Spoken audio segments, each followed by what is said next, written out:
Estamos iniciando mais uma aula teológica. Hoje começando aí teontologia. A teontologia, ela é uma disciplina teológica que se ocupa do estudo de Deus. Nesta aula, nós vamos ver aí o que é a teontologia, se podemos dar uma definição para Deus, como saber se a definição é verdadeira.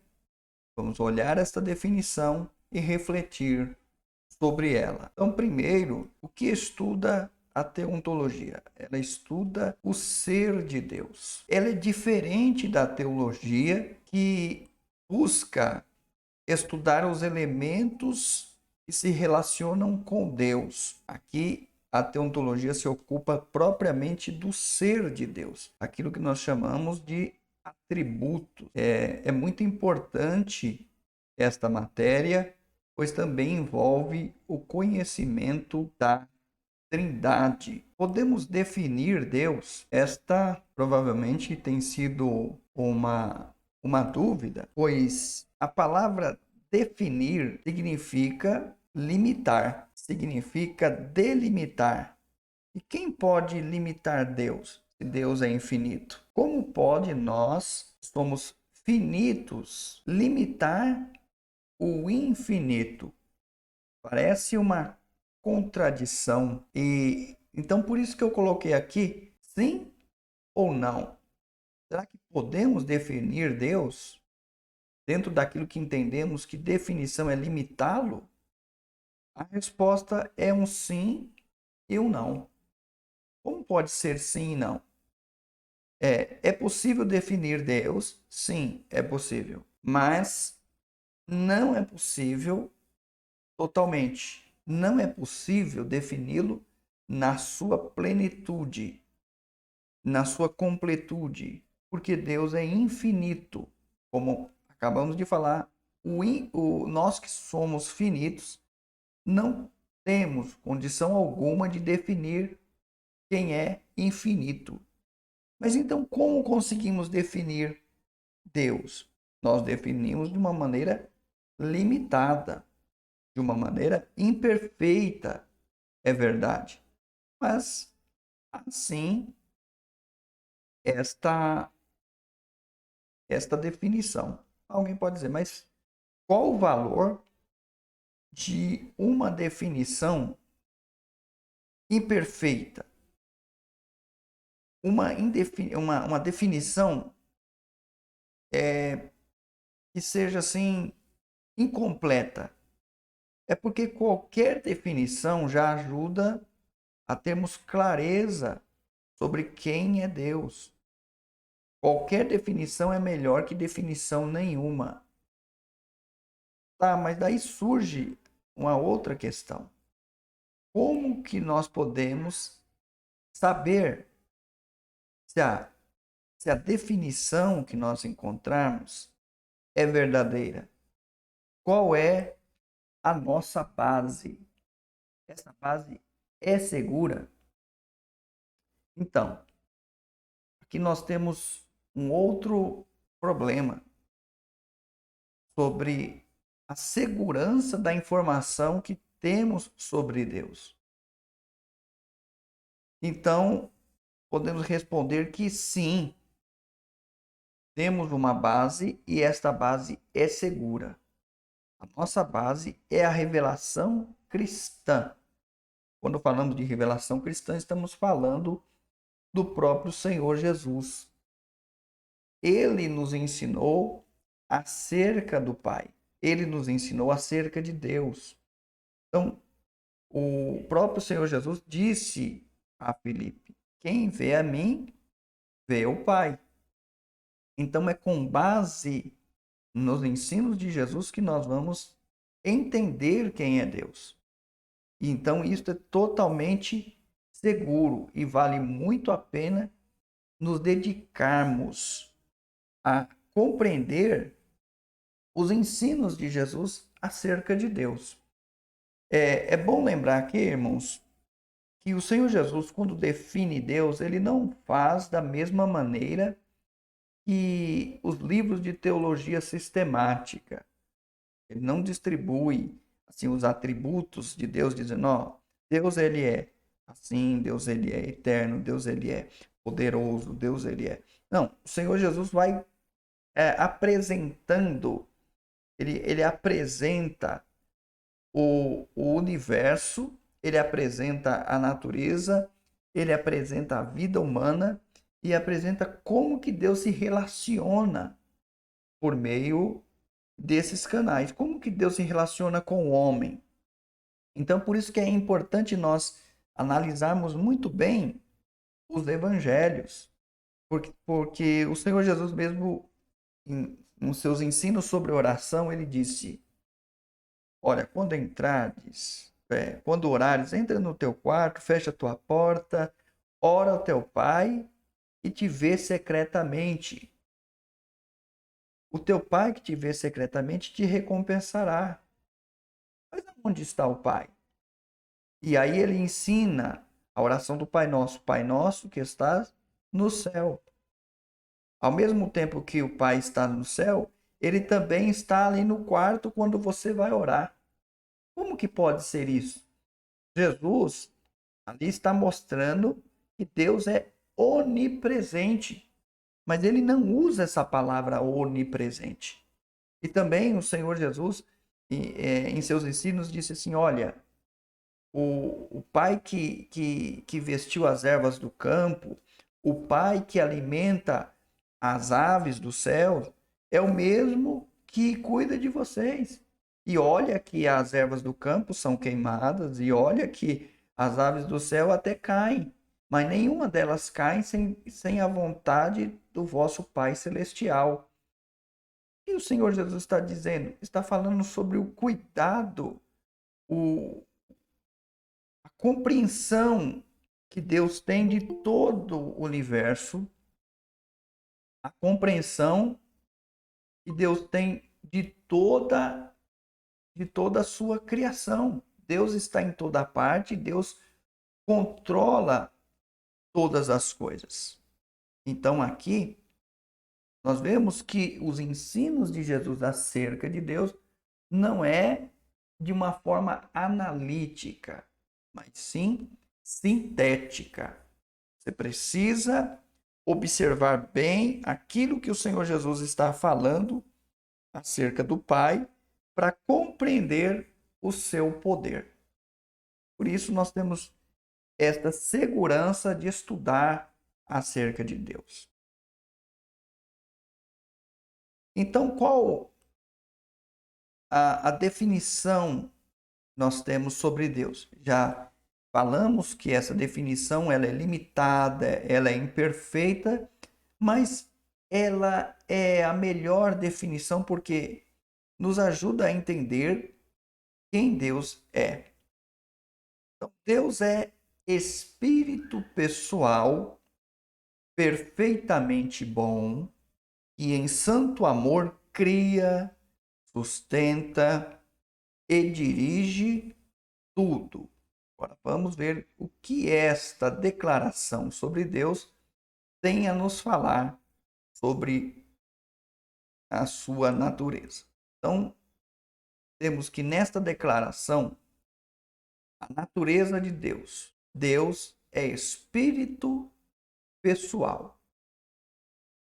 Deus, com relação ao seu caráter, ele é perfeitamente bom. Com relação ao motivo por que ele se relaciona com a sua criação, é o seu santo amor. E como se relaciona com sua criação, ele cria, ele sustenta, ele dirige tudo. Então, aqui está as bases do conhecimento sobre Deus, de acordo com os ensinos do Senhor Jesus. Agora, é importante, irmãos, essa questão de reflexão, de que modo estas declarações influenciam a nossa fé. Que declarações? Estas declarações que acabamos de citar. Que Deus é espírito pessoal, que Deus é perfeitamente bom, que Deus se relaciona com tudo que existe, que Deus cria, sustenta e dirige tudo.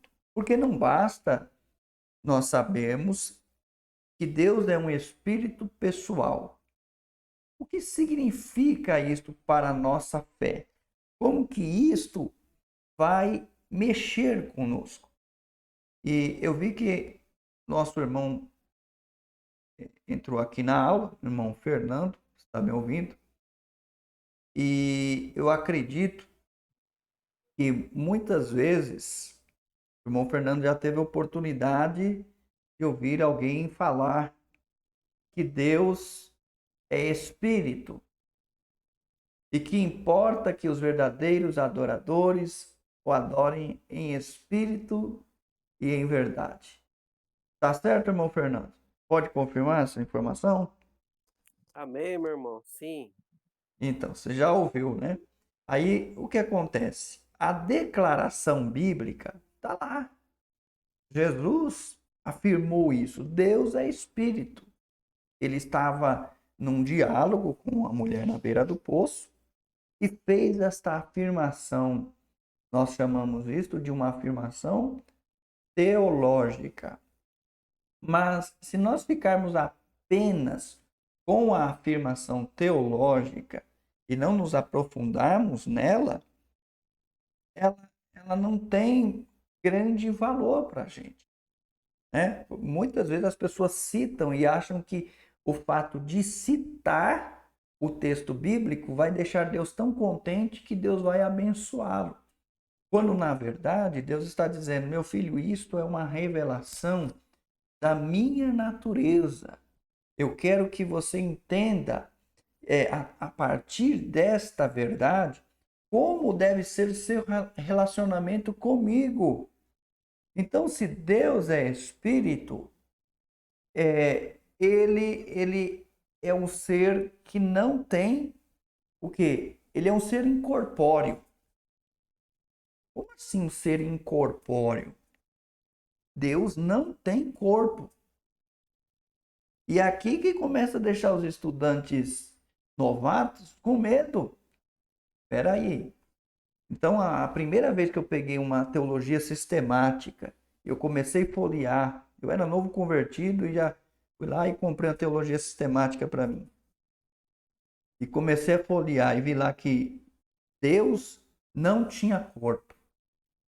Eu, naquele momento, gelei totalmente e pensei assim: realmente, aquilo que os irmãos falam da teologia, porque nessa época já tinha muitos irmãos falando mal de teologia, inclusive a própria liderança, né?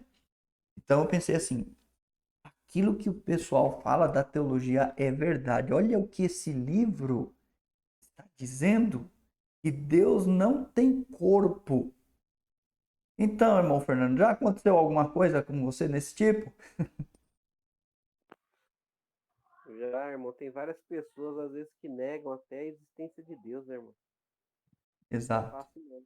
Principalmente pra gente que tem curso superior, que trabalha com outros profissionais de nível superior. Eu Uhum, já tinha uma vez, eu estava no exército, um major lá do exército de odontologia, uhum. ele chegou a falar pra mim que o Deus dele tá na carteira. Ele tirou um maço de dinheiro de nota de 100 e falou assim: esse é meu Deus. É um deusinho fraco, É, né? irmão, infelizmente, na minha profissão tem muitos ateus, viu? É, então. Mas eu digo assim, com relação a alguma informação teológica que confrontou a sua fé. Você já passou por isso? Quando começou a estudar teologia e falou: eita, rapaz, isso aqui não é exatamente como eu tinha aprendido, não. Você já chegou a passar Já por quando eu isso? comecei a estudar teologia, se eu aprendi alguma coisa que eu achava que era diferente, é isso? Isso, Ah, depois que eu fiz teologia, irmão, abriu muito meus olhos, né? sim. Mas é que nem eu estava E explicando aqui. a minha base antigamente era mais uso e costume, né? Ah, tá. Entendi. Uhum. Antigamente na Assembleia, né? Que eu sou cristão desde 77. Certo. antigamente parece que pegava muito uso e costume, né? Agora que depois que eu fiz teologia, o básico, Aham. bacharel, o ensino médio, né? Os meus olhos se abriram, né? Eu antigamente eu achava que era mais uso e costumes, né? Eu não conhecia a verdadeira doutrina, né? É. Depois com a teologia que eu comecei a enxergar melhor, né? Realmente a gente é levado mais para esse campo mesmo. Mas voltando a falar aqui a dificuldade que eu tive, e até hoje, por exemplo, se a gente for dar aula numa escola bíblica dominical, você não é bom pegar e já ir jogando no peito dos irmãos uma afirmação contundente, uma afirmação teológica, que é totalmente contrário àquilo que os irmãos têm aprendido, né? O irmão abre a Bíblia e vê lá Deus falando: as minhas mãos, meus olhos, meus pés, tá? Deus fala desses atributos físicos. O texto bíblico fala dos atributos físicos de Deus. Aí de repente chega lá o irmão Leandro ou o irmão Fernando e fala assim: irmãos, Deus não tem corpo. O que vai acontecer? Os irmãos vão falar: o irmão é herege, né? Ou a teologia estragou o irmão, por isso que eu não vou fazer teologia. Quando na verdade o que aconteceu é que a gente não preparou o terreno, né? Porque quem disse que Deus é incorpóreo é a própria declaração do Senhor Jesus sobre Deus. Deus é espírito. E aí você fala assim, mas aonde que está dizendo que Deus não tem corpo? Mas note que a gente pega essa declaração e depois vai juntar ela com outras declarações bíblicas, tais como Jesus, depois da ressurreição, que ele apareceu aos seus discípulos, e eles ficaram assustados, pensando tratar-se de o quê? Um fantasma, de um espírito. E ele falou assim: vocês têm alguma coisa para comer aí? E eles deram para ele lá pão, alguma coisa, e ele começou a comer. Ele falou: veja que um espírito não tem carne, não tem carne e osso como eu tenho. Então o próprio Jesus disse que espírito não tem carne, né? Ele não tem carne, não tem osso, não tem sangue. Então, quando se fala que Deus é espírito, Deus não tem um corpo. Deus não tem um corpo humano, né? Mas daqui a pouco a gente vai ver por que que a Bíblia usa, então, a figura do corpo humano para falar de Deus. Então, de que modo essas declarações influenciam nossa fé? E isto é verdadeiramente uma reflexão teológica. Se Deus é espírito, ele não tem corpo. Tá, mas isso me ajuda em alguma coisa? Talvez não. Mas você sabe, se o Senhor não está limitado a um corpo, verdadeiramente ele está em todos os lugares, né? O Senhor Jesus conversando com a mulher, ele disse: olha, não é a hora vem, é chegado que não, os verdadeiros adoradores adorarão o Pai em espírito e em verdade. A mulher estava preocupada com uma limitação geográfica. Aonde se adora a Deus? É aqui, em Samaria, né, no Monte Gerizim, ou em Jerusalém? E Jesus explicou: não, não é. A questão não é geográfica. A questão é uma questão de atitude, né? Aonde tiver uma pessoa de atitude, de adoração, adorará a Deus. Deus procura estas pessoas com atitude de adoração, né? Então aqui a gente já consegue fazer uma reflexão apenas em um traço aqui das características divinas. Como eu disse para os irmãos, aqui está João 4:24. Deus é espírito e importa que os que o adorem em espírito e em verdade. É uma condição e não uma localização. Aí eu tenho um outro texto bíblico aqui também, que foi pego lá da fala de Salomão, e aqui é Estevão, em sua pregação, diz assim: Salomão lhe edificou casa mas o Altíssimo não habita em templos feitos por mãos de homens. Como diz o profeta, o céu é o meu trono, e a terra o estrado dos meus pés. Que casa me edificareis, diz o Senhor, o qual é o lugar do meu repouso. Porventura, não fez a minha mão todas estas coisas? Neste texto, nós já vemos a grandeza de Deus, como Deus é imenso.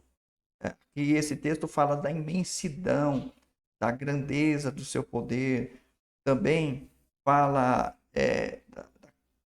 do seu poder de criação.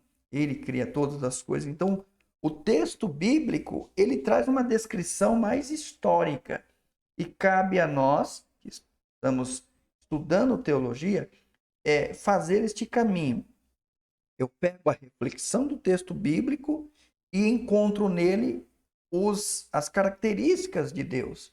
E depois eu pego uma característica de Deus e busco um texto bíblico para embasá-la. Este caminho que a gente precisa fazer.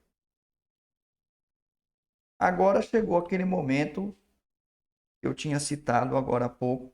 O que significam os termos físicos aplicados a Deus como se ele fosse um homem? Então tem dois textos aqui. Êxodo 24:10. E viram o Deus de Israel, e debaixo de seus pés havia como que uma pavimentação de pedra de safira, que se parecia com o céu na sua claridade. Um pouquinho mais à frente, no mesmo livro, no outro capítulo, diz assim: E disse mais: Não poderás ver a minha face, porquanto homem nenhum verá a minha face e viverá. Numa primeira vista, ou à primeira vista, numa primeira leitura, você já nota claramente uma contradição. Um texto fala que viram Deus, outro texto fala que não viram Deus. O texto é uma descrição, é uma narrativa, e outro texto é o próprio Deus falando com Moisés. Então, fica mais sério ainda. Um texto Deus fala que vê, outro texto fala que não vê. Como que a gente pode conciliar isto? É porque quando o texto diz e viram Deus, e fala também dos seus pés, né? Aqui tudo tem a ver com a manifestação de Deus. Então a Bíblia, ela tem várias manifestações. O que é a manifestação?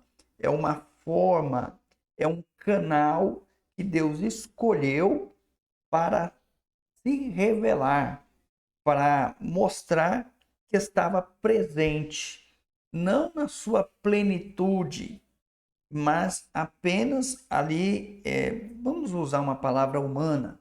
Deus está presente de uma forma representada por uma imagem, por um fenômeno da natureza, tal como quando Moisés viu a sarça ardendo em chama, em fogo. Qual que era a característica daquele fogo? O fogo não consumia a sarça. Por isso, por essa estranheza, é que Moisés se aproximou. Porque diz os comentaristas que era muito comum os pastores daquela região atearem fogo na sarça, visto que era uma árvore espinhenta, e isso causava prejuízo ao rebanho, porque o rebanho sempre encostava, enroscava ali a lã, uma coisa assim, e estragava a pele. E os pastores não gostavam, e cortavam, e queimavam. Então, quando Moisés viu algo queimando, chamou a atenção, mas ele não ia se aproximar. Mas quando ele viu que a sarça continuava intacta, talvez verde, ele notou que havia algo de sobrenatural ali. Então, Deus, ele não é um fogo. Deus, ele não é uma luz. Deus ele é muito, está muito além do que tudo isso. Ele é o criador de todas essas coisas. Mas ele usa esses elementos como fonte de revelação. Como fonte de revelação. Tal como quando o Senhor se encontra com Abraão. E qual que é o formato de Deus quando ele se encontra com Abraão? Quando vai anunciar a destruição de Sodoma e Gomorra. É em forma de um viajante. Um viajante, um homem viajante. Ele e mais dois companheiros. Né? Aí o Abraão trata tão bem ali daqueles homens tal, e ele nem tem a noção naquele primeiro momento que se trata do Deus de Israel. Mas é algo muito lindo, né? Mas não está falando da plenitude de Deus. Agora, quando Deus está dizendo aqui em Êxodo 33, 20, não poderás ver a minha face, porque Moisés queria ver o que? Ter uma intimidade maior com o Senhor. E Deus falou, a minha face, ou seja, você não pode me conhecer plenamente, mas você vai ter um deslumbre da minha glória. Por isso que no versículo posterior ele fala assim: me verás pelas costas. Porque para quem quer ver a face, né, as costas estão um pouco que distante. É uma figura, uma maneira de Deus mostrar que Moisés, o que Moisés ia ver pertencia a Deus, mas não era exatamente a plenitude que ele gostaria de ver. Tudo bem? Alguém quer comentar? Vamos avançar. Voltando aqui, só um detalhezinho, a questão dos pés, né? Esse texto aqui fala dos pés do Senhor, mas há outros textos que falam das suas mãos, fala dos seus olhos. Então, também isto é uma linguagem humana para que nós compreendamos melhor Deus, porque senão ficaria incompreensível falar sobre Deus ou entender um pouquinho sobre quem Deus é. E a gente precisa, no mínimo, entender um pouco sobre o Senhor para ter um relacionamento com Ele. Então, todos estes termos, como mão, pé, braço, olhos, nariz e até mesmo asas, né? Porque Deus não tem asas, mas há textos que falam das asas do Senhor. São termos que nos ajudam a ter uma compreensão daquilo que é tão elevado para nós, que é a natureza divina. Outros textos aqui para dar uma reforçada naquilo que estamos falando.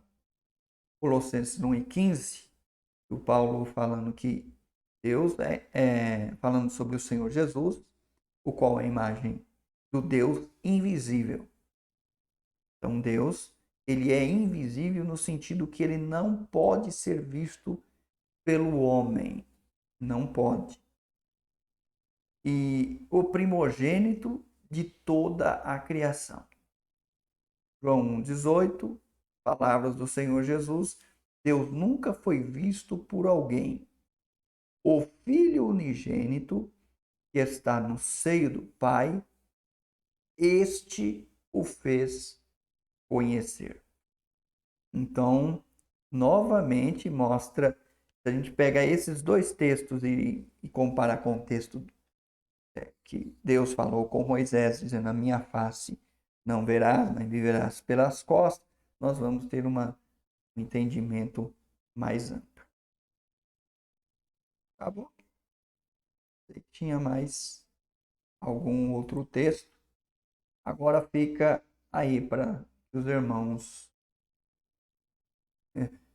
que o nosso irmão faça uma pergunta, um comentário dentro daquilo que nós esboçamos aqui nesta nesta oportunidade. Tudo certo aí, meu irmão? Tudo certo, meu irmão. Então tá bom. Então tá certo. Aqui foi digamos assim, uma aula mais introdutória, porque depois nós vamos falar sobre os atributos de Deus.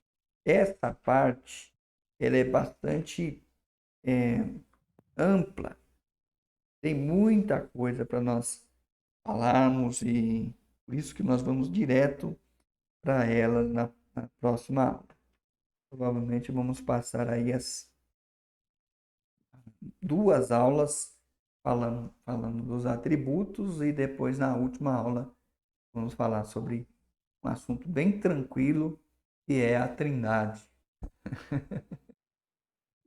Esse livro ele vai falar mais sobre Deus Pai, depois finaliza com Deus, o Espírito Santo e Jesus.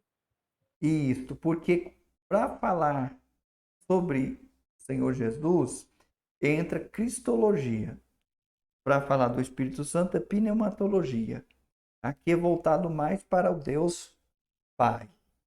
E é importante isso que o irmão frisou, até mesmo num texto bíblico, quando nós vamos fazer a leitura, por exemplo, esse texto que nós estávamos fazendo aqui, né? João 1:18, Deus nunca foi visto por alguém. Quando Jesus menciona Deus, sim, ele está mencionando quem? Ele está mencionando a Trindade ou ele está mencionando o Pai? Quando Paulo menciona o qual é a imagem do Deus invisível, ele está falando do Pai, tal como Jesus também em João 1:18. Mas e quando há um texto que diz assim, o Deus da glória se manifestou a Abraão, ou criou Deus os céus e a terra, né? Fica um pouco mais confuso de quem o texto está falando. Está falando do Pai, Filho, do Espírito Santo? Está falando da Trindade? Depende do contexto, né? É o contexto que vai determinar de quem está sendo falado. Então, teontologia é aplicado mais a Deus, o Pai, e depois a gente vai estudar todos eles juntos na Trindade, certo? Irmão, tirar uma dúvida. A cristologia e pneumatologia já foi dado? Não, não, ainda não. Serão as próximas, tá? Eu acredito que depois de teontologia a gente já entra em cristologia. Seria bom que fosse a próxima mesmo, porque são assuntos bem pertinentes uns aos outros e é bom tratar deles juntos, né? Porque senão fica aquela lacuna e os irmãos acabam até esquecendo o que foi visto e então é bom unir esses 3 assuntos.